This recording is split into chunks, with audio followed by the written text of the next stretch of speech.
আমার নাম রিনা খান। আমি একজন খুব সুন্দরী তরুণী বিধবা। আমার বয়স ২০ বছর। প্রত্যেক দিন রাতে আমার দেওর তেল মালিশ করে দিত। তারপর একদিন আমার পায়ে তেল মালিশ করতে করতে দাও আমার সঙ্গে যা করেছিল সেটা শুনে আপনারাও অবাক হয়ে যাবেন। আমার বয়স যখন ১৭ বছর তখন আমার বাবা মা আমাকে বিয়ে দিয়েছিল। তারপর আমার বিয়ের কয়েক বছর পরেই তো স্বামী মারা যায়। স্বামী মারা যাওয়ার পরে দেওর আমার সঙ্গে থাকত। আসলে আমার যখন ২০ বছর বয়স তখন আমার স্বামীর বয়স ৪০ বছর। আমার বিয়ে একজন বয়স্ক মানুষের সঙ্গে হয়েছিল। আমার স্বামী আমার চাইতে বয়সে অনেক বড় ছিলেন। আমি যেহেতু গরিব পরিবার থেকে এসেছিলাম, তাই আমার বাবা মা ভেবেছিল আমার স্বামীর বয়স অনেক বেশি হলেও সে অনেক সম্পত্তির মালিক ছিল। তাই আমার বাবা মা আমার স্বামীর বয়স দেখে ও সম্পত্তি দেখে আমার তার সঙ্গে দিয়ে দিয়েছিলেন। কিন্তু বিয়ের পরে স্বামীর সঙ্গে কয়েক বছর থাকার পর এই তো আমার স্বামী একদিন হঠাৎ করে মারা যায়। এবং আমার স্বামীর মৃত্যুর কারণটা ছিল তার কিডনি দুইটা নষ্ট হওয়া, এমনকি সে তার বন্ধুবান্ধবদের সঙ্গে নিয়ে বাড়ির বাইরে সারা রাত ঘুরে বেড়াত। আমি তো বাড়িতে সারাদিন থেকে নিজের কর্তব্য পালন করতাম। অনেক সময় মনে হতো আমার স্বামী যখন আমার প্রতি কোনো সহনশীলতা বা চাহিদা নেই, তাহলে কেন আমাকে বিয়ে করেছিল? আসলে বিয়ের পরে স্বামী কোনোদিন ভালোবেসে আমার সঙ্গে দুই একটা কথাও বলেনি। বিয়ের প্রথম দিনই তো সে আমাকে একটাই কথা বলেছিল যে, দেখো রিনা, তোমার যত টাকার প্রয়োজন হবে তুমি আলমারির ভেতর থেকে নিয়ে নেবে, এবং তোমার বাইরে থেকে কোনো জিনিসের প্রয়োজন হলে আমাদের বাড়ির চাকর আমিনকে আনতে স্বামী, কিন্তু তুমি নিজের বাড়ির বাইরে যাবে না।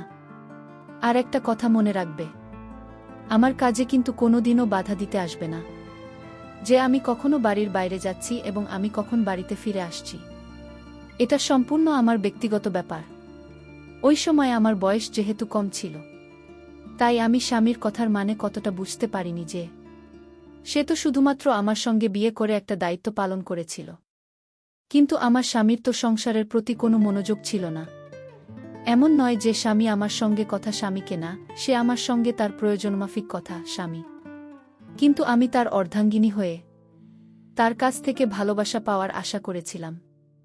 সেটা কখনোই পাইনি এবং ধীরে ধীরে যখন আমি এই জিনিসটা বুঝতে পারি, তখন আমি নিজের বাবা মায়ের সঙ্গে এ ব্যাপারে আলোচনা করেছিলাম যে আমি টাকা পয়সা সুখ তো পেয়েছি, কিন্তু স্বামীর ভালোবাসা সুখ কোনো দিন পাইনি। আমার কথা শুনে বাবা মা আমাকে বুঝিয়ে স্বামীর চেয়ে দেখ মা, ভালোবাসার থেকেও সব চাইতে মূল্যবান হচ্ছে টাকা। কারণ তুই এখানে থেকে দেখেছিস যে আমাদের বাড়িতে কত অভাব ছিল। এতটাই অভাব ছিল যে আমি তোদের কোনোদিন দুবেলা পেট ভরে ভালো করে খাওয়াতে পারিনি, কিন্তু তোর যেখানে বিয়ে দিয়েছি সেখানে অন্ততপক্ষে টাকা পয়সা সত্য আছে, এবং তোর ঘরে বিয়ে দিয়েছি বলে আজ আমরা পেট ভরে দুবেলা খাবার খেতে পারছি। তাই এগুলো সামান্য ছোটখাটো ব্যাপার নিয়ে এত মন খারাপ করবি না। আমার বাবা মা তো এসব কথা বলে আমাকে বুঝিয়ে শ্বশুরবাড়িতে পাঠিয়ে দিত, কিন্তু আমার বাবা মা কোনোদিন আমার মনের অবস্থাটা বুঝতে পারেনি যে টাকা পয়সা থাকলে তো ভালো মন্দ জিনিস কিনে পেট ভরে খাওয়া হবে, কিন্তু টাকা পয়সা দিয়ে তো কখনো ভালোবাসা কিনে পাওয়া যায় না। আসলে আমার স্বামী আমাদের বিয়ের পরে কিন্তু আমার গরিব বাবা মাকে প্রতি মাসে টাকা পয়সা দিয়ে সাহায্য করত, এবং এটার জন্য আমি খুব খুশি ছিলাম যে আমার স্বামী অন্ততপক্ষে আমার গরিব বাবা মায়ের ব্যাপারে তো এতটা ভাবে। কিন্তু আমার স্বামী আমার প্রতি যত্নশীল বা দায়িত্বশীল কখনোই ছিল না। এইভাবেই আমার জীবনটা চলছিল। আমি ঘরে থেকে আমার দায়িত্ব পালন করতাম, আর আমার স্বামী প্রত্যেক দিন নিজের বন্ধুবান্ধবদের সঙ্গে আড্ডা দিত। এইভাবে কয়েকটা বছর কেটে যাওয়ার পরে যখন আমার স্বামী হঠাৎ করে মারা যায়, তখন আমি কিন্তু সম্পূর্ণভাবে একা হয়ে পড়ি, এবং আমাকে ওই অবস্থায় দেখে আমার দেওর আর বিদেশে যায়নি। আসলে আমার দেওর ছোট থেকেই বাইরে পড়াশোনা করত, কারণ আমার স্বামী খুব ভালো করেই জানেন যে তার ভাই যদি তার কাছে থাকে তাহলে সেও কিন্তু তার মতোই হয়ে যাবে। তাই আমার বোন নিজের ভাইয়ের ভালো ভবিষ্যতের কথা ভেবে তাকে বাইরে রেখেছিল। আর আমার শ্বশুর শাশুড়ি তো অনেক আগেই মারা গিয়েছিল। এদিকে আমার দেওরের বয়স ১৫ বছর হলেও তাকে দেখে তো মনে হতো না যে সে একজন ১৫ বছরের ছেলে। স্বামী মারা যাওয়ার পরে আমি অনেক বেশি খামখেয়ালি হয়ে পড়েছিলাম। আমার তো কারো সঙ্গে কথা স্বামীকেও ভাল লাগত না। যতই হোক না কেন, একটা বিধবা মহিলা, একটা মহিলার মধ্যে অনেকটা পার্থক্য রয়েছে। তারপর স্বামী মারা যাওয়ার পরে বেশ কিছুদিন পর্যন্ত আমাদের বাড়িতে স্বামীর আত্মীয় স্বজনেরা ছিল। ওই সময় তো নিজের মনের কষ্টটা কান্নার মাধ্যমে তাদের সামনে প্রকাশ করে নিজেকে একটু হালকা করতাম। কিন্তু আমাদের বাড়ি থেকে আত্মীয় স্বজনদের চলে যাওয়ার পরে আমি আরও বেশি ভেঙে পড়েছিলাম। তখন অত বড় বাড়িটা দেখে মনে হতো এ বাড়িটা যেন আমাকে খেতে আসছে। আমার স্বামী আমাকে ভালো না বাসলেও তার সঙ্গে থাকার একটা অভ্যাস পরিণত হয়েছিল আমার। আমাদের বাড়ি থেকে যখন আত্মীয় স্বজনেরা চলে যায়, তারপরে সেদিন সন্ধেবেলায় আমি যখন একটা সাদা ধবধবে শাড়ি পরে নিজের ঘরের জানালায় একটা কোণায় বসে বাইরের দিকে তাকিয়েছিলাম, তখন আমার দেওর হঠাৎ করে দরজায় আওয়াজ দিয়ে জিজ্ঞেস করল ভাবে ঘরের ভিতরে আসতে পারি। দেওলের আওয়াজ পেয়ে আমি নিজের চোখ থেকে গড়িয়ে পড়া চোখের জল মুছে তার দিকে তাকিয়েছিলাম। হ্যাঁ, ভেতরে আসতে পারো। আমার ঘরের ভেতরে এসে আমার ঘাটে বসো। ভাবি, আমি জানি এই সময় তুমি নিজেকে খুব একা মনে করছো, কিন্তু তুমি চিন্তা করো না, আমি তোমাকে এই অবস্থায় ছেড়ে দিয়ে কোথাও যাব না। আমি সিদ্ধান্ত নিয়েছি যে আমি নিজের বাকি পড়াশোনায় বাড়িতে থেকে কমপ্লিট করব। দেওয়ার কথা শুনে আমি খুব খুশি হয়েছিলাম, এটা ভেবে যে যাক কেউ আছে যে আমার ব্যাপারে ভাবতে পারে। এমনকি প্রত্যেক দিন সকালে আমার ঘুম থেকে ওঠার আগেই দেওর আমার ঘরে আসত আমাকে দেখার জন্য যে আমি ঠিক আছি কিনা। এমনকি সে মাঝে মধ্যে আমার জন্য সকাল সকাল চা করে নিয়ে আসত। এমনকি সে যখন ফ্রি থাকত তখন আমার সঙ্গে বসে ঘন্টার পর ঘন্টা গল্প করত, আমাকে হাসানোর চেষ্টা করত।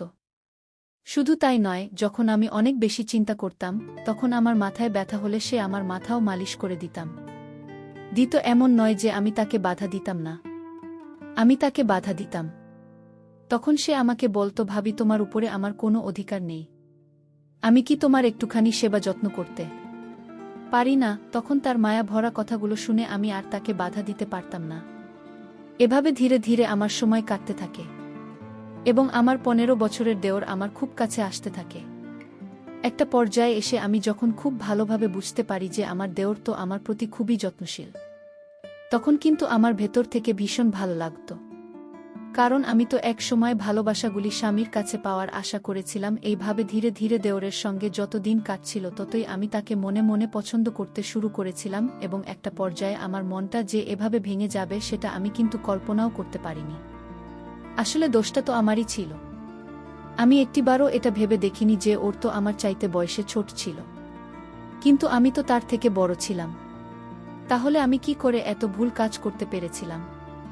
দেওর আমার প্রতি ভালোবাসা, শ্রদ্ধা ও যত্ন, এটা কি অন্যরকম ভালোবাসা ছিল নাকি সে আমাকে সত্যিই তার দাদার বিধবা মনে করে আমার খেয়াল রাখত? আমি তো সেটাই বুঝতে পারিনি যে ও যখন আমার খাওয়া দাওয়া থেকে শুরু করে আমার শরীরের খেয়াল রাখা পর্যন্ত যত্ন করত, তখন তো আমি তাকে অন্যরকমভাবে দেখতে শুরু করেছিলাম এবং তার প্রতি আমার মনের আশা আরও বেশি বাড়তে থাকে।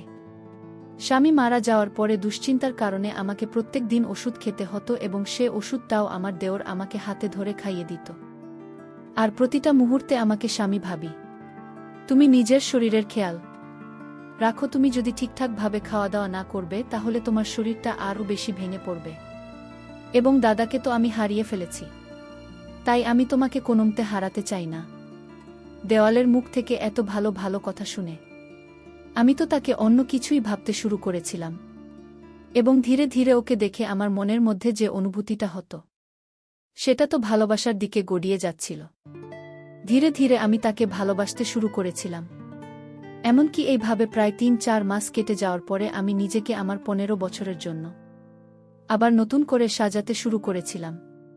আসলে আমার স্বামী তো আগে কোনোদিন আমার প্রতি এতটা ভালোবাসা ও যত্ন শ্রদ্ধা দেখায়নি, তাই দেওরের কাছে এত বেশি যত্ন পেয়ে আমি তাকে মনে মনে অনেক বেশি ভালোবাসতে শুরু করে দিয়েছিলাম।